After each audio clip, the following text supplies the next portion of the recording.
صورت نہ کم ہو۔ رضا الہی کے لیے جو کام کیا جاتا ہے وہ عبادت ہے۔ اب عبادت ایک چیز نہیں ہے، اب تلاوت بھی عبادت ہے، نماز بھی عبادت ہے، اسی طرح سچ بولنا، دیانت داری، تہجد گزاری بھی عبادت ہے۔ عبادت بھی دو طرح کی ہے، ایک جس کو کرنے کا حکم ہے، ایک ہے نہ کرنے۔ نہ کرنا یہ عبادت کے حوالے سے کیسے نہ کرنا؟ نماز پڑھو، روزہ رکھو، زکوٰۃ دو، حج کرو، جھوٹ مت بولو، غیبت مت کرو، بد نگاہی مت کرو، بدگمانی مت کرو، گانے مت سنو، فلمیں مت دیکھو، ماں باپ کو مت ستاؤ۔ ایک کرو، ایک نہیں کرو، اور دونوں طرف احکام ہے کہ وہ کرو تو کرنے کا ثواب، اور اس سے بچو تو اس سے بچنے کا ثواب۔ یعنی دوا بھی ہے، پرہیز بھی ہے، دو طرف سے علاج ہے۔ جب کوئی مریض ڈاکٹر کے پاس جاتا ہے تو ڈاکٹر اس کو دو طرح کے علاج دیتا ہے۔ ایک علاج دیتا ہے ڈاکٹر دوا کی صورت میں، اور ایک علاج دیتا ہے ڈاکٹر پرہیز کی صورت میں۔ مریض کو چاہیے کہ اپنی دونوں علاجوں پر غور کرے، کہ دوا لے اور پرہیز کرے، یعنی عبادت بھی کرے اور گناہ بھی چھوڑے، عبادت بھی کرے اور گناہ پر بھی ڈٹا رہے۔ تو ایسی صورت کے اندر بہت ہی نقصان ہونے کے بعدوں کا اندیشے ہوتے ہیں، یا پھر اس کی عبادت ہی کامل نہیں ہے جو اس کو گناہوں سے بچا سکے۔ حدیث پاک میں اس طرح کا مضمون موجود ہے کہ کسی کام کے جب کرنے کا حکم ہو نا تو اس سے با قدرت کرو، جتنی تمہیں قدرت ہے وہ کام کرو۔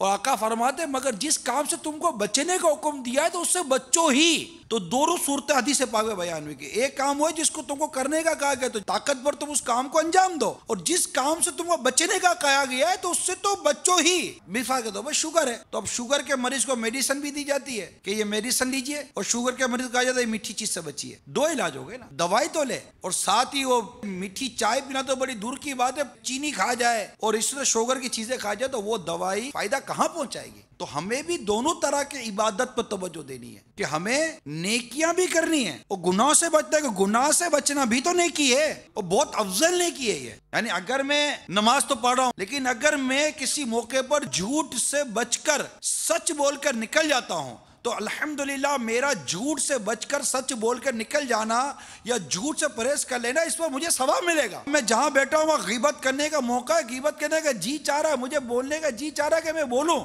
لیکن اب یاد آیا میں یہ جملہ بولوں گا تو میں تو غیبت کے کبیرہ گناہ میں پڑوں گا، اور اس کے جو عذابات ہیں کہ اس کا میں مستحق نہ بن جاؤں۔ نہ بابا میں غیبت نہیں کرتا اور قفل مدینہ لگا کر بیٹھوں گا، انشاءاللہ عز و جل اس پر ڈھیروں ڈھیر ثواب ملے گا اس کو کہ گناہ سے بچائیے۔ اصل میں عبادت کا مفہوم بہت وسیع ہے اور ہم نے بہت ہی عبادت کو ایک لمیٹڈ کر دیا کہ جناب یہ عبادت۔ تو عبادت کی اتنی اقسام، عبادت کی اتنی صورتیں، عبادت کے اتنے انداز ہم اختیار کر سکتے ہیں، تو جس سے عبادت کی لذت، عبادت کا ذوق، عبادت کا شوق نصیب ہو جائے، اسے نہ تہجد میں اٹھانا پڑتا ہے، نہ اسے فجر میں اٹھانا پڑتا ہے، نہ اسے بار بار آ کر کہنا پڑتا ہے کہ بھائی یہ کام کر لو، یہ نیکی کا کام ہے۔ وہ تو نیکی کے کاموں کو یوں ڈھونڈتا ہے جیسے مال کی محبت والا مال کے نفع کو ڈھونڈتا ہے، جیسے تجارت سے محبت کرنے والا تجارت کے موقع ڈھونڈتا ہے، اسی طرح عبادت کا ذوق و شوق رکھنے والا رمضان کا انتظار کرتا ہے، وہ رجب المرجب کا انتظار کرتا ہے کہ رجب المرجب کا مہینہ آئے گا تو روزوں کی کثرت بڑھے گی اور ثواب بڑھے گا، اور میں نے سال کا آخر اپنی زکوٰۃ کا رکھا ہوا ہے، جلدی جلدی آئے اور میں اللہ کی راہ میں اپنے اس فرض کو ادا کرنے والا بنوں اور اللہ کی بارگاہ سے اس کے ثواب کا مستحق بنوں۔ وہ زکوٰۃ کو اور ان تمام چیزوں کو بوجھ نہیں سمجھے گا کیونکہ زکوٰۃ عبادت ہے، وہ حج کو معاذ اللہ بوجھ نہیں سمجھے گا۔ وجہ کیا؟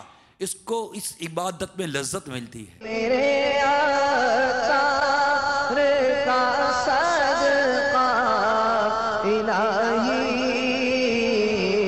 میرا جذبہ کسی صورت نہ کم ہو۔